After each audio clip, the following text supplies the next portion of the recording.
예배하는 여러분들을 축복합니다. 지난 주일에는 신명기 12장 8절 한 구절이지만 우리가 거룩한 공교회를 세워가야 될 하나님의 백성, 하나님의 자녀들이 기억해야 될 아주 중요한 말씀을 함께 나누었습니다. 우리가 자기 소견에 오른 대로 살아가는 것이 아니라 하나님의 언약 안에서 말씀에 순종하는 삶을 살아야 합니다라고 말씀을 드렸습니다. 하나님과의 관계 속에서 언약 백성된 우리는 마땅히 하나님의 말씀에서 말씀하신 대로 그렇게 살아야지요. 하나님께서 택한 백성들이 오랜 세월 애굽에서 노예로 살다가 하나님의 백성으로서의 정체성을 완전히 잃어버리고 그들이 애굽에서의 생활 후반부에는 고통의 세월을 보내고 있을 때에 하나님께서 그 백성들을 애굽에서 불러내어 약속의 땅 가나안 땅으로 인도하셨습니다. 하나님께서 세우신 지도자 모세가 이스라엘 백성들을 이끌고 가나안 땅 앞 모압까지 와서 이스라엘 백성들에게 앞으로 너희들 약속의 땅 가나안 땅에 들어가면 어떻게 살아야 되는가, 지난 날을 돌아보면서 이스라엘 백성들에게 마지막으로 남긴 설교, 유언과 같은 설교가 바로 신명기라고 말씀을 드렸습니다. 지난주일 신명기의 말씀 12장 8절 말씀을 볼 때에 애굽에서 나와서 광야를 지나 모압 땅까지 왔지만 그 모압 땅까지 오는 과정에서 광야의 40년 가데스 바네의 불순종으로 말미암아 광야 40년 지나고 도착한 모압 땅 여기까지 오는 길에 너희들이 너희 마음대로 너희 생각대로 하였다라는 거죠. 그러나 앞으로 가나안 땅에 들어가면 그렇게 하지 말라, 그런 선포였습니다. 그런데 오늘 말씀을 보면 이제 모압에서 요단강을 건너서 가나안 땅에 들어왔습니다. 그런데도 불구하고 여전히 하나님의 백성 이스라엘 백성들이 하나님과의 언약을 잊어버리고 지금은 가나안 땅을 정복하기 위해 전쟁을 앞두고 있는 상황입니다. 하나님께서 가나안 땅에 들어가면 어떻게 살아야 되는지 그렇게 강조하시면서 말씀하셨죠. 언약을 기억하라 하셨죠. 여러분, 가나안 땅에 들어오는 그 과정 생각해 보면 가나안 땅 들어올 때 하나님께서 또한 이스라엘 백성들 가운데 놀라운 기적을 베푸셔서 요단강을 건너게 하셨습니다. 요단강을 건너는 그 시기에는 곡식 거두는 시기라 요단강물이 언덕에 넘치는 거센 물결이었지만 하나님의 말씀에 순종하여 언약궤를 메고 제사장들이 요단강에 발을 디딜 때에 물길이 멈추고 그 강을 마른 땅을 건너듯이 건넜다는 거예요. 얼마나 놀라운 일입니까? 생각해 보면, 상상해 보면 이 놀라운 기적을 직접 경험하고 이제 본격적으로 가나안 땅을 정복해야 하는 전쟁을 앞두고 있는 상황입니다. 위대한 지도자 모세의 마지막 유언 같은 설교 뿐만 아니라 이제 요단강을 건너는 그 놀라운 기적을 경험했다면 하나님의 백성들이, 이 언약을 받은 백성들이 정신 차리고 정말 하나님의 말씀을 기억하고 하나님의 말씀에 순종하여 한 걸음 한 걸음 나아가야 되지 않겠습니까? 그런데 오늘 본문 말씀의 내용을 살펴보면 아직도 여전히 이스라엘 백성들이 언약 백성다운 모습이 갖추어지지 않았다는 거예요.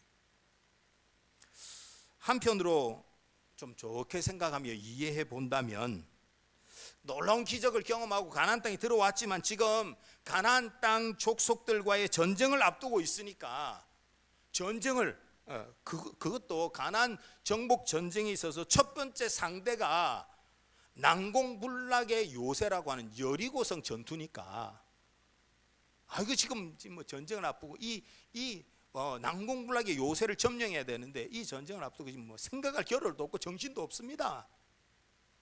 그렇게 혹 이해할 수 있을지 모르겠지만 이스라엘 백성들이 전쟁의 긴장과 두려움으로 인해서 지금 하나님의 언약을 생각하지 못하고 막 그냥 정신없이 지금 이제 가나안 땅을 정복하려고 하고 있는 것 아닌가.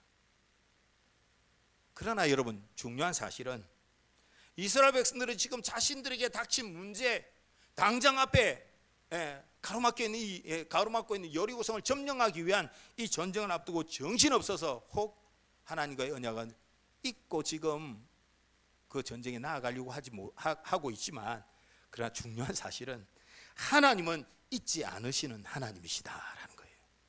하나님은 절대 잊지 않으시는 분이십니다. 오늘 말씀이 그것을 잘 보여주는 장면이라고 말씀드릴 수 있습니다. 말씀드렸듯이 지금 이스라엘은 가나안 정복 전쟁에서 가장 중요한 전쟁이라고 할 수 있는 첫 번째 전쟁, 그리고 난공불락의 요새인 여리고성과의 전쟁을 앞두고 있는 상황입니다. 그런데 지금 하나님께서 지도자 여호수아에게 정말 이해할 수 없는 명령을 내리고 있습니다. 어떤 명령을 내리고 계십니까? 오늘 본문 2절 말씀에 보니까 여호와께서 여호수아에게 이르시되 너는 부싯돌로 칼을 만들어 이스라엘 자손들에게 다시 할례를 행하라 라고 말씀하셨습니다. 명령하신 거죠. 지금 전쟁을 앞두고 있는 이스라엘 백성들에게 할례를 다시 행하라 라고 명령하신 것입니다. 여러분, 할례가 무엇입니까? 우리가 일반적으로 복용수술이라고 그렇게 이야기를 하죠. 남자의 생식기에서 포피를 베어내는 육체의 고통이 수반되는 의식입니다. 이 할례란 것은 아브라함 때부터 시작된 하나님과 하나님의 백성 사이의 언약의 표징이 바로 할례였습니다. 그런데 문제는 뭐냐? 이 중요한 언약을 이스라엘 백성들이 광야 40년 동안 행하지 아니했다라는 것입니다.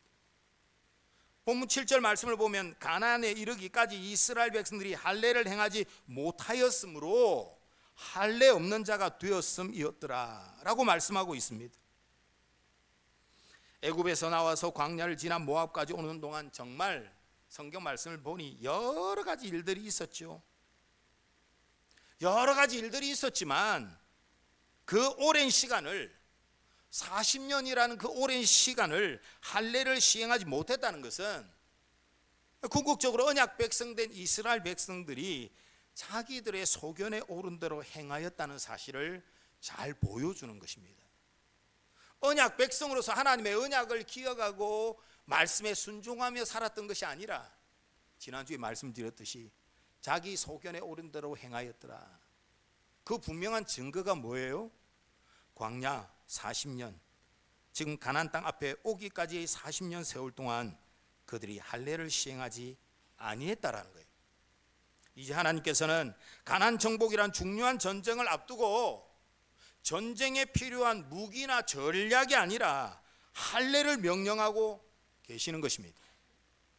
그런데 우리가 상식적으로 생각해 보면, 앞서 제가 할례에 대해서 말씀을 드렸습니다마는 이 전쟁을 앞두고 할례를 행한다? 이게 절대 해서는 안 되는 일입니다. 그런데도 왜 하나님께서 할례를 행하라고 명령하신 것입니까? 지금 하나님 이 상황이 어떤 상황인지 모릅니까 지금? 아니죠.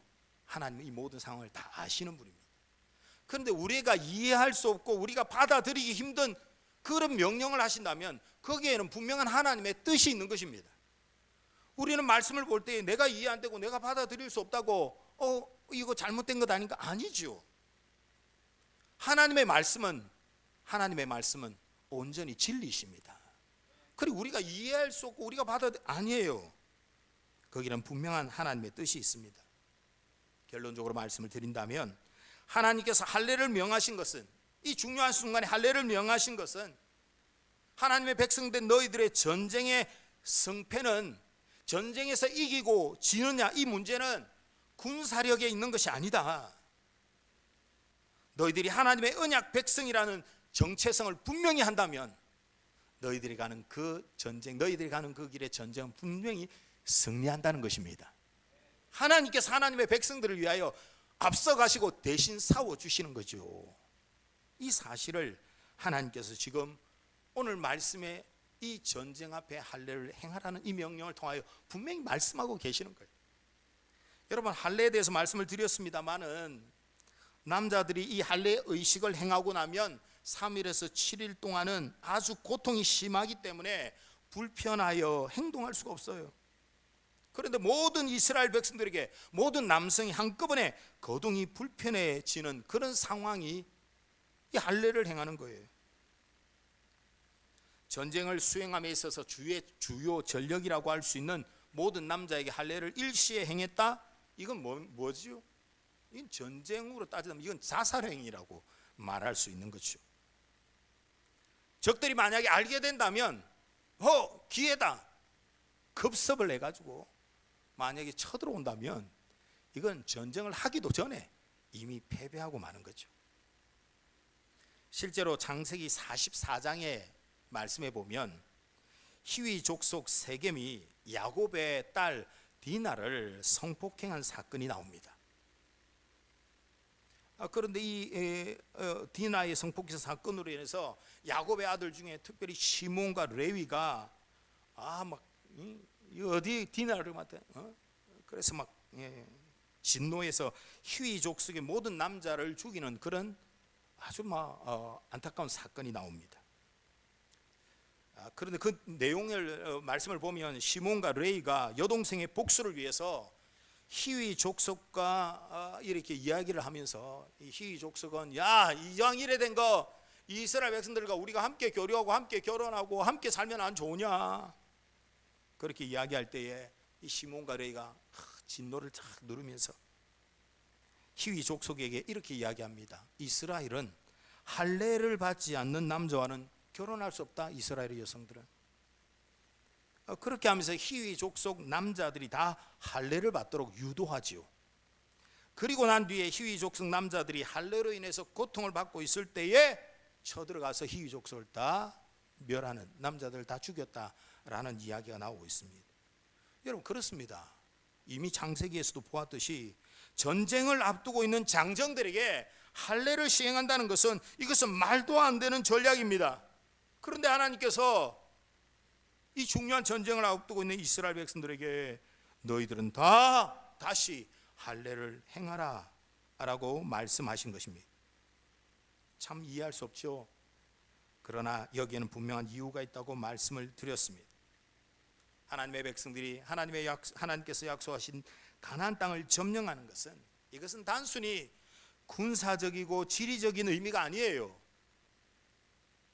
하나님의 백성들이 가나안 땅 약속의 땅에 들어가는 것은 바로 하나님과의 관계 속에서 하나님의 언약의 백성들이 누리게 되어질 하나님이 예비하신 은혜와 축복의 땅, 이런 종교적인 의미를 담고 있는 것입니다.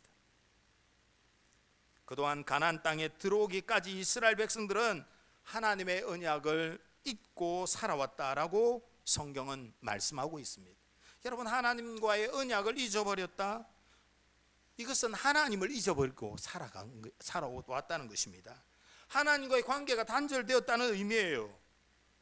본문 5절의 말씀에 보시면 그 나온 백성은 다 할례를 받았으나 다만 애굽에서 나온 후 광야길에서 난 자들은 할례를 받지 못하였더라. 출애굽 이후 광야에서 난 자들은 어떤 이유에서든지 하나님의 명령인 할례를 받지 않았다. 출애굽한다고 정신이 없었고 광야의 길을 걷다 보니 힘들어서 잊고 살았다. 여러분 고의성이 없다고 해도 결과적으로는 하나님과의 언약을 지키지 않은 것입니다. 그래서 하나님께서는 이제 언약의 백성들이 누리게 될 가나안 땅에 들어가기 위해서 그 무엇보다 중요한 것은 뭐냐? 그것은 너희들은 하나님의 언약의 백성이란 사실을 기억하고 하나님과의 언약을 지키는 것, 이것이 가장 중요하다는 거예요. 출애굽 2세대들이 하나님의 언약을 지키지 않으므로 오늘 말씀이 이야기하는 것은 하나님 앞에서 지금 할례를 시행하지 않았다. 이것은 그때로 말한다면 지금 너희들은 언약 백성의 자격이 없는 상태다는 거예요. 너희들은 지금 언약 백성으로서 가나안 땅에 들어갈 자격이 없다는 거예요. 가나안 땅에 들어갈 자격은 뭐냐? 가나안 땅에 들어가려고 하면 어떻게 해야 된다고요? 할례를 행하라. 단순하게 육체의 할례를 행하는 눈에 보이는 그것보다 더 중요한 것은 그 할례가 가진 의미가 뭐라고요? 하나님의 언약의 백성된 표징이다라는 거예요. 하나님께서는 이스라엘 백성들에게 언약 백성으로서의 자격을 갖추고 이제 약속의 땅 가나안 땅으로 들어가 하나님의 백성으로서 하나님의 나라를 이루는 새 출발을 하도록 하기 위한 아주 너무나 중요한 이 모습 과정이 바로 이 본문 할례를 명하신 장면입니다. 이스라엘 백성들은 출애굽하여서 홍해를 가르시는 하나님 뿐만 아니라 낮에는 구름 기둥으로 밤에는 불 기둥으로 인도하시는 하나님의 임재를 경험하였지만, 그러나 그 놀라운 하나님의 역사들을 경험하였지만 그들은 여전히 하나님의 말씀에 순종하는 삶보다는 불순종하며 거역하는 삶을 살아온 것입니다. 입으로는 하나님을 말하지만 그들은 하나님의 백성으로서의 언약의 표징이 되는 할례 언약을 잊고 있었다라는 것입니다. 우리가 보면 출애굽 이후에 기록되어 있는 놀라운 하나님의 기적들, 역사들을 보면 이스라엘 백성들이 그래도 하나님을 절대 잊지 않고 하나님의 말씀대로 살아온 것 같이 생각됩니다만, 성경을 정확하게 우리가 읽어보시고 또 오늘 여호수아서에 기록된 말씀을 보면 하나님의 평가, 하나님께서 보신 것은, 하나님께서 말씀하신 것은, 내가 애굽에서 너희들을 이끌어내어 이곳까지 오는 그 과정에서 어떻게 했다고요? 너희들 보니 너희들 소견에 오른 대로 행하였구나. 너희들 마음대로 살고 있구나. 언제 너희들이 하나님의 말씀에 순종하여서 언약 백성다운 모습을 좀 가질래? 그것이 하나님의 안타까운 마음, 하나님의 애타는 마음들을 우리는 말씀을 통하여 보게 되어지는 것입니다. 그래서 하나님께서 오늘 말씀에 다시 한번 할례를, 다시 한번 언약을 행함으로 가나안 땅에서 언약의 백성으로서 하나님의 약속을 지키며 그 축복을 누릴 수 있는 자격을 갖추라. 이것이 오늘 하나님께서 중요한 전쟁을 앞두고 말씀하신, 할례를 행하라 말씀하신 이유입니다. 그러므로 본문의 할례는 하나님의 언약이 성취되어지는 사건이다 라고 말씀드릴 수 있습니다. 그리고 하나님의 언약의 백성만이 가나안 땅을 온전히 정복하고 살 수 있다는 사실을 보여주는 것입니다. 할례를 통해서 가나안 땅에 들어갈 수 있는 자격이 주어졌다. 할례를 시행하여 하나님의 언약의 백성이 되어야만 하나님의 약속의 땅을 취할 수 있다. 그 하나님의 약속의 땅에서 하나님의 백성으로서 누릴 축복을 누릴 수 있다는 그러한 메시지가, 말씀이 오늘 이 장면이 되는 것입니다. 그러므로 오늘 본문에서 보게 되는 하나님의 명령은, 전쟁의 승리보다 더 중요한 것은 하나님의 백성된 너희들이 하나님께 속한 자, 하나님께 속한 하나님의 언약의 백성이라는 이 정체성을 가지는 것이 그 무엇보다 중요하다는 것입니다. 그래서 오늘 본문 말씀에 나타난 이 할례를 명하시는 이 명령과 또 이 할례 자체, 할례의 과정이 우리에게 전해주는 메시지, 말씀은 무엇입니까? 그것은, 여러분, 할례라는 것은 앞서 제가 할례가 어떻게 시행되는지, 할례의 과정에서 육체의 포피를 베어내는 것, 이거 육체의 포피를 베어낸다는 것은 육체를 부인하는 거예요. 자기 부인의 고백이라고 할례를 그렇게 영적으로 의미를 설명합니다. 하나님의 백성들, 언약의 백성들은 나의 육체를 의지하는 것이 아니라 육체는 죽고 하나님을 의지하는 것입니다. 나는 죽고 예수 그리스도를 의지하는 거죠. 하나님의 언약의 백성들의 진정한 능력은 어디에서 나타나느냐? 내 능력이 아니라 하나님의 능력입니다. 나는 무력합니다. 나는 연약합니다. 나는 힘이 없습니다. 그러나 하나님은 강하십니다. 하나님은 나를 들어, 약하고 연약한 나를 들어 세상 가운데서 강하고 능력 있는 하나님의 백성으로 들어서실 줄 믿습니다. 이 고백을 하는 사람들이 바로 언약의 백성, 하나님의 자녀들이라는 사실이죠.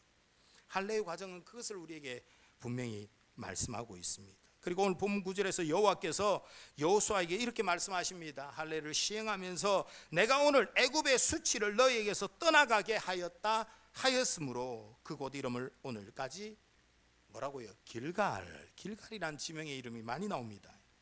여러분, 할례를 시행한 그곳 이름을 길갈이라고 그렇게 말씀하시는데, 이 길갈이라는 이 지명의 뜻은 굴러가다라는 뜻입니다. 여러분, 여기에서 이 할례를 통해서 할례를 행하는 이 길갈에 있는 길갈이라는 이 지명이 담고 있는 놀라운 하나님의 은혜가 있습니다. 이스라엘 백성들이 출애굽하기 전에 이스라엘 백성들은 어떤 상태였죠? 애굽에서 종과 노예로 살았습니다.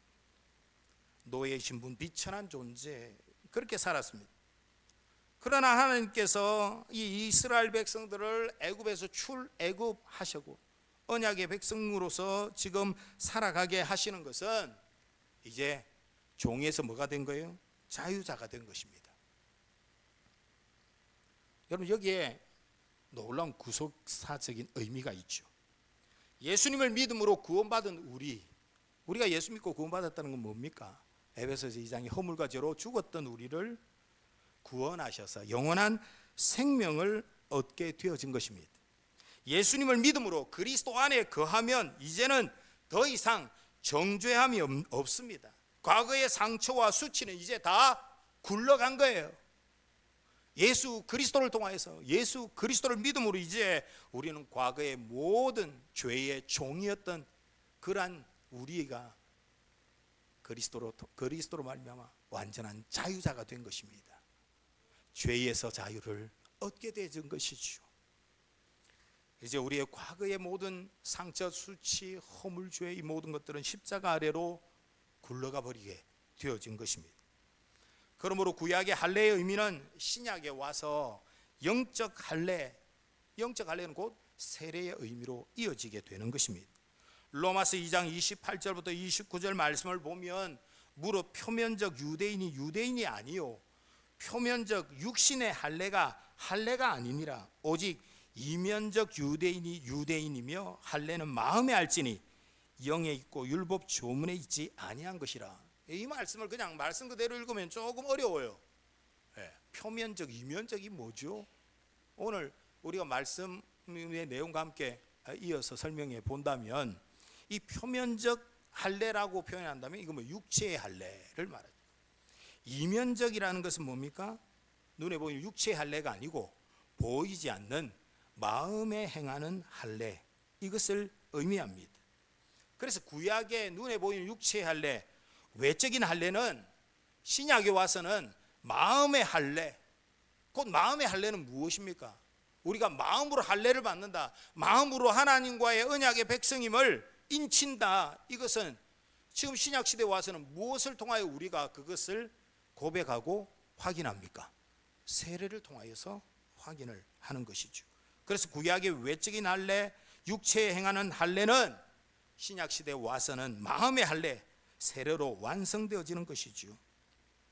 손으로 하지 아니한 할례, 곧 그리스도를 통해 받는 영적 할례를 통하여 우리의 마음에 성령으로 인치심을 받는 새로운 사람이 되어지는 것입니다. 이제 우리는 외적인 형식이 아니라 마음 중심이 하나님께 드려진 영적 이스라엘로 이 세상을 향하여 나아가는 것입니다. 사랑하는 여러분, 예수 그리스도를 믿고 우리가 하나님의 자녀가 되었지만 우리 앞에는 여전히 걱정과 염려가 우리 앞을 가로막고 있습니다. 내일 일도 알지 못하는 연약한 우리는 나 어떻게 미래를 살아가죠? 젊은 세대들은 앞으로 걸어가야 될 일에 대한 걱정과 염려, 가로막힌 벽, 가로막힌 성.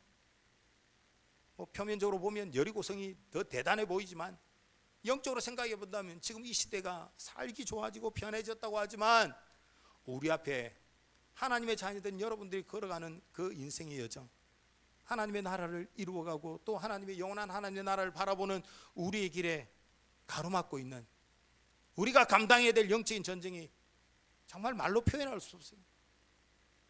그 이야기를 다 한다면 끝이 없죠. 그런데 여러분, 오늘 이 말씀을 기억하십시오. 앞에 여리고성보다 더 엄청난 그러한 대적들이, 또 그러한 걱정과 염려의 인생의 문제들이 가로막고 있다고 할지라도 오늘 이 말씀을 기억하십시오. 하나님께서 뭐라고 말씀하십니까? 먼저 다시 할례를 행하라. 네가 하나님의 자녀인 것을 잊지 말라라는 거예요. 이 인생길을 걸어가는데 가장 중요한 것은 우리가 예수 그리스도를 믿고 구원받은 하나님의 자녀, 언약 백성이 되어졌다는 이 사실입니다. 우리의 영과 육의 언약 백성의 흔적을 가지는 것, 우리가 예수 그리스도를 믿음으로 하나님의 자녀된 언약의 백성된 놀라운 그리스도인이 되었다는 것, 여러분 이것은 앞에 그 무엇이 가로막고 있다 할지라도 하나님이 우리와 함께 하시니까, 예수 그리스도를 믿는 우리와 하나님이 함께 하시니까, 임마누엘 하나님이시니까 우리 앞에 그 무엇이 가로막고 있다 할지라도 능히 감당할 줄 믿습니다. 이기고 승리할 줄 믿습니다. 히브리서 11장 38절에 믿음의 사람들을 향하여서, 언약의 백성들을 향하여서 너희들을 세상이 감당하지 못할 것이다. 세상의 그 무엇도 여러분들을 감당하지 못할 것입니다. 그리스도인 된 증거들이, 그리스도인 된 증거, 우리가 가진 믿음, 우리가 예수 그리스도를 믿는 그 믿음, 또 예수 그리스도를 믿음으로 세례를 받는다는 것은, 물론 세례를 받았다고 해서 믿음 생활을 잘할 수 있다 이건 아니죠. 보여지는, 우리가 고백을 통하여 그 세례를 받는 거예요. 다시 한번 우리가 하나님의 언약 백성으로 살아가겠다고 다짐하는 거죠. 이 또한 믿음의 하나의 증거입니다. 여러분, 또한 예수 그리스도를 믿고 우리가 그리스도인 됨으로 말미암아 누리게 되어지는 그 믿음의 여러 증거들, 여러분 그것이 여러분 앞으로 우리가 걸어가는 인생에, 아유 어떻게 내가 앞으로 닥칠 미래를 어떻게 감당하지, 돈을 좀 많이 모아놔야 되는데, 또 뭘 또 준비해야 되는데, 세상 사람들은 그렇죠. 미래를 준비하는 방법들이 여러 가지가 있죠. 그러나 하나님의 백성들 우리에게 가장 중요한 미래를 향한 준비가 무엇인가? 그것은 오늘 저와 여러분들이 예수 믿고 하나님의 자녀가 되었다는 언약 백성으로서의 정체성을 분명히 붙들고 나아가는 것입니다. 언약 백성으로서의 믿음의 증거들이 여러분의 일상에서, 여러분의 삶 가운데 나타나는 것입니다.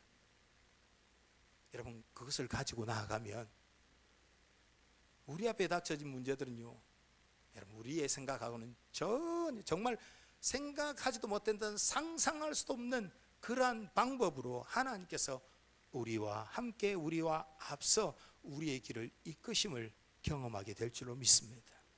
여러분 이런 감정이 있는 삶을, 여러분 이런 감정이 있는 삶을 우리가 살아가야 되는 것입니다. 사랑하는 여러분, 그러므로 오늘 이 말씀을 통하여서 꼭 기억하실 것은, 오늘 말씀의 핵심은, 그 무엇보다 중요한 것은, 오늘 이 한 주간도 예배를 드리고 예배당 문을 나서서 이 한 주간 어떻게 살까? 오늘 주신 말씀 붙들고 살아야지, 힘써 살아가야지, 여러분 그렇게 다 하지 마시는데, 그보다 앞서 가장 중요한 게 뭐예요? 나는 하나님의 자녀다라는 거예요. 예수 믿는 나는 하나님의 자녀이다, 나는 그리스도인이다. 여러분 이 사실에 흔들림 없는 확신과 감격이 있기를 축복합니다. 로이드 존스 목사님이 말했듯이 그리스도인들은 세상의 모든 것들을 다 잃어버렸다 할지라도, 그건 완전 절망이잖아요. 그렇다 할지라도 예수 그리스도를 믿는 그 감격, 그 사실 때문에 세상 가운데 가장 행복을 누리며 사는 사람들, 세상에 잘 나간다고 하는 사람들이 많지만 그분들이 예수 안 믿는다, 아이고, 그들을 부러워하는 것이 아니라 그들을 불쌍히 여기고 긍휼히 여기는 마음을 가지는 사람들이 바로 그리스도인이에요. 사랑하는 외관남교회 성도님 여러분, 우리 모두가 또 하나님 앞에 예배를 드리고 또 우리에게 주어진 일상을 살아갈 때 하나님의 자녀된 언약의 백성으로서의 변함없는 확신, 이 정체성을 분명히 붙들고 살아가시기를 주의 이름으로 축복합니다. 여러분 그러므로 우리 자신이 얼마나 존귀한지, 얼마나 감사한지, 내가 무엇이 간데, 저는 뭐 부족한 제가 목사로서 교회를 섬기는 거, 이거 생각하면 정말 말로 표현할 수 없는 영광이고 감사입니다. 네, 여러분들은 예수 그리스도를 믿는 그리스도인이 되었다, 이건 말로 표현할 수 없는 영광이에요. 저는 목사 되기 전에 선배 목사님들이 좋은 목사가 되기 전에 좋은 그리스도인 되어라, 그 말을 지금도 잊을 수가 없어요. 죄송한 말씀이지만 목사님이니까 이게 아니고요, 그리스도인이 되었다는 것이 더 큰 영광입니다. 여러분, 더 큰 영광이고 더 은혜입니다. 사랑하는 여러분, 하나님의 자녀된 영광, 그 은혜와 축복을 가지고 세상과 타협하지 마시고요. 세상과 타협하지 마시고 하나님의 말씀을 기억하면서 그 말씀에 순종하며 한 걸음 한 걸음 걸어 나아갈 때에 세상 속에서 하나님께서 우리를 통해서, 아니요, 우리보다 앞서 행하시는 하나님의 놀라운 일을 경험하는 여러분의 삶이 되기를 주님의 이름으로 축복합니다. 주신 말씀을 생각하시면서 한번 같이 기도하십시다. 우리의 삶, 우리의 인생길을 어떻게 걸어가야 하겠습니까? 내 미래가 어떻게 될까요? 여러분, 먼저 내가 하나님의 자녀 된 것을, 하나님의 언약의 백성 된 것을 기억하시고 감사하시고 그 은혜의 감격을 회복하십시오. 그러면 여러분이 가는 걸음걸음에 하나님께서 늘 함께 하시면서 역사하시는 그 은혜를 누리게 될 줄로 믿습니다. 주신 말씀 기억하시면서 이 시간 한번 같이 기도하십시다. 기도합니다.